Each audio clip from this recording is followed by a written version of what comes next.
जय हिंद दोस्तों। आज की कहानी थोड़ी हटके है। 17वीं शताब्दी में जब मुस्लिम समुदाय का पश्चिम उत्तर प्रदेश में राज था, तब के एक गांव की घटना पर आधारित है। गांव में पठानों का राज था और गांव का मुखिया भी पठान था। गांव में एक जाट हिंदू परिवार भी रहता था। एक दिन जाट परिवार में एक आदमी की मौत हो जाती है। परिवार उसे हिंदू संस्कृति के मुताबिक जलाने की तैयारी करता है, पर गाँव का मुखिया ऐसा नहीं करने देता और जबरन दफनाना पड़ता है। मजबूरन उसे दफनाया जाता है। उसके बाद कहानी में स्वीट आता है, तो कहानी को एंड जरूर देखे। कहानी का टाइटल है पिताजी की आत्मा को गति मिली। कहानी शुरू करते हैं। भाग पहला। पूरे गांव भर में हंगामा खड़ा हो गया। चौधरी का लड़का मुखिया की हवेली के बाहर खड़ा होकर चिल्ला रहा था, कह रहा था, गजब हो गया पठान साहब, विस्मयादिबोधक चिन्ह, हमारे पिताजी अपनी कब्र में नहीं है। पठान बोला, जो गांव का मुखिया भी था, भला कब्र से कोई कैसे गायब हो सकता है।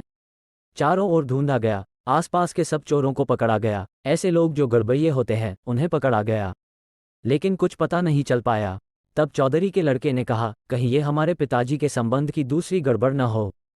पठान बोला, दूसरी गड़बड़ क्या हो सकती है। उसने कहा कि हमारे पिताजी को एक बार हमने किसी से कहते सुना था कि हम मुखिया की अम्मी से बहुत मोहब्बत करते हैं। कहीं ऐसा ना हो पिताजी आपकी अम्मी जान की कब्र में पहुंच गए हों।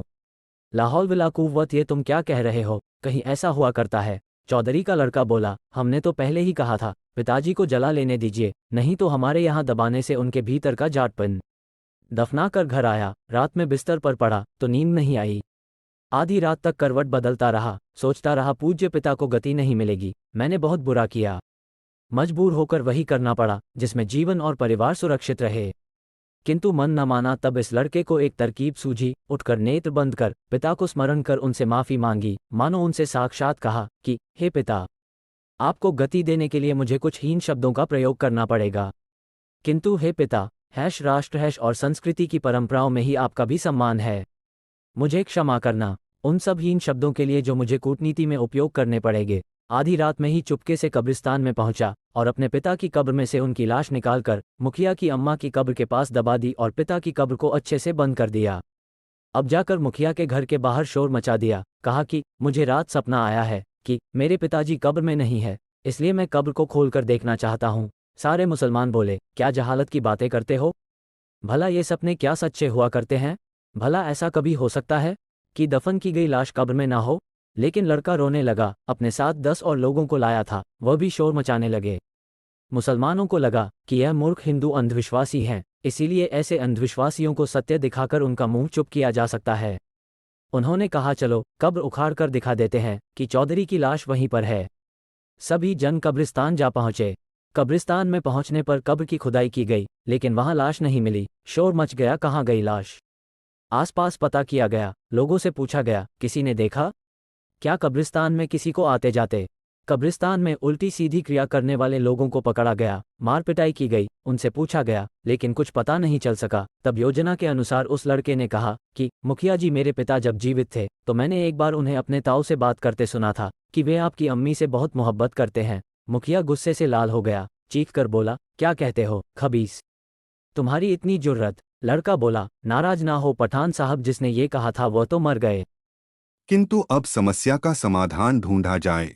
मेरे पिताजी बहुत ठरकी आदमी थे, कहीं ऐसा ना हो कि वह कब्र से नीचे खिसक खिसक कर आपकी अम्मी के पास पहुंच गए हो। पठान मुखिया बोले, लाहौल विला कुव्वत, यह क्या कह रहे हो तुम, यह क्या जहालत है, कहीं ऐसा हुआ करता है। लड़का बोला, हमारे खानदान में यह समस्या है कि यदि हमारे मुर्दे को जलाया न जाए तो वह जहां रखे जाएं वहां से खिसक जाते हैं। कहीं ऐसा ना हो पिताजी अपनी कब्र से खिसककर आपकी अम्मी के पास पहुंच गए हों। पठान क्रोधित तो हुए, किंतु फिर भी अम्मी जान का मसला था, सवाल इज्जत का था, अपनी भी और अम्मी की भी, इसलिए जांच करनी जरूरी थी। उन्होंने सोचा, एक बार कब्र खुदवाने में कोई समस्या तो नहीं है। तुरंत कब्र खोदी गई और पठान साहब की आंखें फटी रह गई। ठरकी बूढ़ा जाट वही अम्मी के साथ एक हाथ और एक पैर अम्मी जान के ऊपर रखे हुए पड़ा था। पठान साहब का तो मानो जिस्म में रूह नहीं रही, चेहरा फक्क सफेद पड़ गया।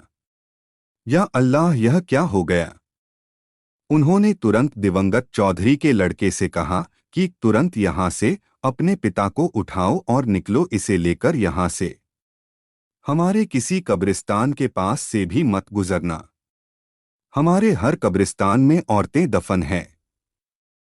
तुम्हारे बाप का कोई भरोसा नहीं, ले जाओ और जलाओ, चाहे जो करो, लेकिन हमारे किसी कब्रिस्तान में तुम्हारे पिता को कोई जगह नहीं मिलेगी। लड़का अपनी योजना पर झूम उठा, खुशी खुशी अपने पिता को लेकर आया और विधि पूर्वक अंत्येष्टि की। उस दिन घर आकर सपरिवार हवन किया। रात में चैन की नींद सोया। स्वप्न में देखा, मानो पिता प्रसन्नता से बुद्धिमान पुत्र को आशीर्वाद दे रहे हैं।